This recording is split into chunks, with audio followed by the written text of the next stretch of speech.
میرے حضور کے ایک ایک فرمان میں سچ ہے، حقیقت ہے، حقیقت ہے۔ اگر زندگی کے سبق میں آگے بڑھنا ہے، کامیابیاں آگے آگے اور سبقت لے جانا ہے، تو ان فرامین پہ عمل کریں۔ یہ جو چھوٹی چیزیں میں نے آپ کی خدمت میں عرض کی ہیں، ان پہ عمل کریں۔ آئیں پھر ایک اور چیز بھی تحفہ دیتا ہوں، حضرت امام حسن کا، یہ وہ گھرانہ ہے اہل البیت کا، جن کی برکتوں سے معاشرے کو، زمانے کو دنیا بھی ملی، دین بھی ملا، عشق بھی ملا، حرمت بھی ملی، عزت بھی ملی، وقار بھی ملا، مانگنا بھی ملا، رونا بھی ملا، اشک بھی ملے، آنسو بھی ملے، اور اللہ کے خزانوں سے لینے کا مزاج بن گیا۔ اللہ سے لینے کا مزاج انہوں نے بنایا۔ امام حسن بیٹھے تھے جو حضرت امام حسین کے بڑے بھائی تھے رضی اللہ تعالیٰ عنہ، سلام اللہ رضوان اللہ تعالیٰ علیہ اجمعین۔ تو آپ کی خدمت میں ایک شخص آیا، کہا کہ فصل جو ہے وہ میری بہت زیادہ، اس کی کھجور کی بارش ہی نہیں ہے، اور میں نے کچھ جو بیے ہوئے ہیں، کچھ فلاں چیز ہے، بارش ہی نہیں ہے، بارش کی دعا فرما دے۔ فرمایا دعا کرتا ہوں تو ایسا کر، سارا دن استغفر اللہ پڑھا کر، استغفر اللہ استغفر اللہ استغفر اللہ استغفر اللہ، اور چلا گیا۔ ایک اور آیا، یرسل السماء علیکم مدرار، بارش۔ ایک اور آیا، کہا کچھ بھی نہیں ہے۔ ایسا ممکن ہے کہ میں مالدار ہو سکتا ہوں؟ ہاں ہو سکتا ہے۔ فرمایا سارا دن استغفار کیا کر، استغفر اللہ استغفر اللہ۔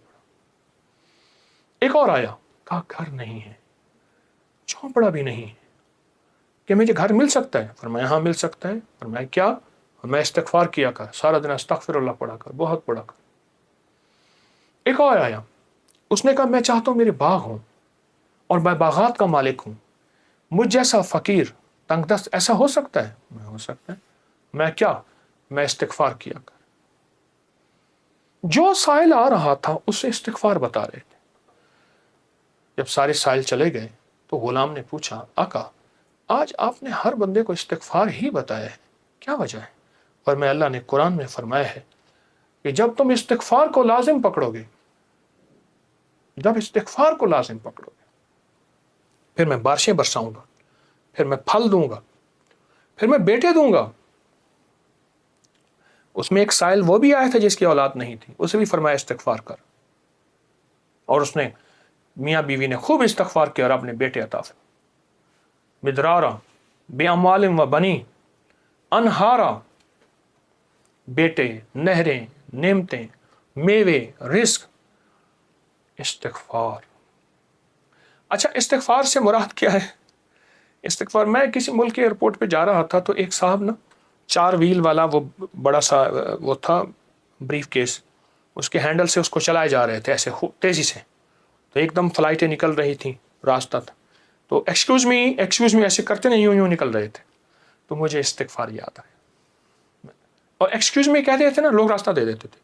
اچھا، جب بندہ استغفار کہتا ہے، استغفار کرتا ہے، ایسی راہیں کھل جاتی ہیں، ایسے راستے کھل جاتے ہیں، ایسی منزلیں آسان ہو جاتی ہیں۔ کیوں؟ فرمایا تم سارے کے سارے خطا کار، آقا کا فرمان ہے، مفہوم ہے، اور بہترین خطا کار وہ ہے جو توبہ کرنے والا۔ استغفار کے معنی یہ ہے کہ اللہ میں اعتراف جرم کرتا ہوں، اعتراف جرم کرتا ہوں۔ ہمارے یہاں ایک گھر کے قریب نا ایک دوسری گلی میں آرا مشین تھی، یہ لکڑیاں کاٹنے کی، تو اس کا ایک ٹریکٹر ڈرائیور تھا، پرانا روسی ٹریکٹر تھا جو بڑے بڑے تنے اٹھاتا تھا اس کے درختوں کے۔ تو ڈرائیور جو تھا وہ ہمیشہ جو ہے وہ گاڑی اپنا ٹریکٹر درمیان میں چلاتا تھا، کبھی دائیں بائیں اتارتا نہیں تھا، پھر لڑائیاں بھی ہو جاتی تھیں، جھگڑے بھی ہو جاتے تھے، مار کٹائیاں بھی ہو جاتی تھیں۔ وہ ڈرائیور میں نے دیکھا ہوا بیچارہ ایک حادثے میں فوت ہوا۔ اچھا اس کے مزاج میں ایک عجیب بات تھی، وہ نا جاتے ہی لڑائی کر لیتا تھا، جھگڑے کر لیتا تھا، کبھی ٹریکٹر کا ویل نیچے نہیں اتارتا تھا۔ جھگڑا کرنے کے بعد، سارا کچھ کرنے کے بعد وہاں پہنچتے اپنی قمیض اتارتا تھا، پولیس والوں کو کہتا تھا، تھانے والوں کو، یا جہاں کہیں اس کو لے جاتے تھے انصاف کے لیے یا جھگڑے کو ختم کرنے کے لیے، کہتے مجھے مارے، میں مجرم ہوں۔ وہ کہتے بات کیا ہے؟ کہتے مارے، میں مجرم ہوں۔ وہ